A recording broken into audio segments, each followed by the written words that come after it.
Assalamualaikum my army family. This is me Tanzina. Welcome back to my channel.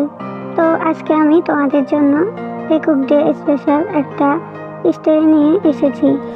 আজ 5ই April টেকুক day, আর আজকের দিনে আমরা একটা ছোট্ট বিশেষ গল্প শুনতে চাই, যা শুধুমাত্র তেয়ং আর জাংকুকের বন্ধুত্বের সত্যিকার অর্থকে তুলে ধরে। তো আজকে আমি এমনই একটা গল্প নিয়ে আসলাম। চলো শুরু করি। একদিনের কথা, জাংকুক একটানা রিহার্সালের পর ক্লান্ত হয়ে সিটে বসেছিল।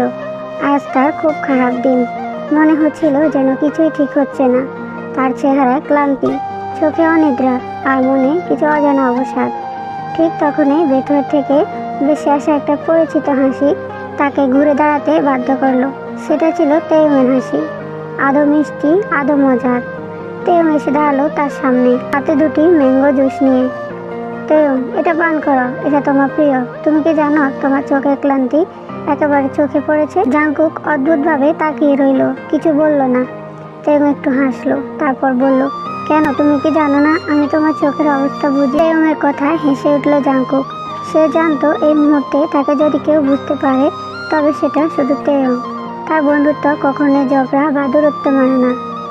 এটা এমন একটা বন্ধুত্ব যা কোনো কথার প্রয়োজন হয় না।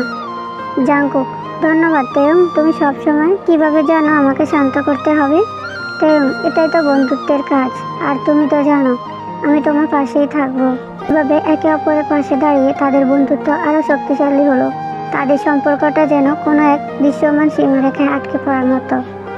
এই বন্ধুত্বের রং কেবল সাদা এবং কালো নয়, মাঝে মাঝে রঙিন, মাঝে মাঝে নিস্তব্ধ। তারা শিখেছে কখনো কখনো মনে কথা বলা হয় না, মাঝে মাঝে শুধুমাত্র একে অপরের পাশে থাকা, একে অপরকে অনুভব করা, সেটা অনেক বড় কথা হয়ে দাঁড়ায়। কিছু সময়ের জন্য জাংকুক জানতো যে পৃথিবীতে সবকিছু ঠিক থাকতে পারে যদি তার পাশে তেয়ং থাকে। আজকের দিনে এই মুহূর্তগুলোতে তারা জানে বন্ধুত্বের কোনো সীমানা থাকে না।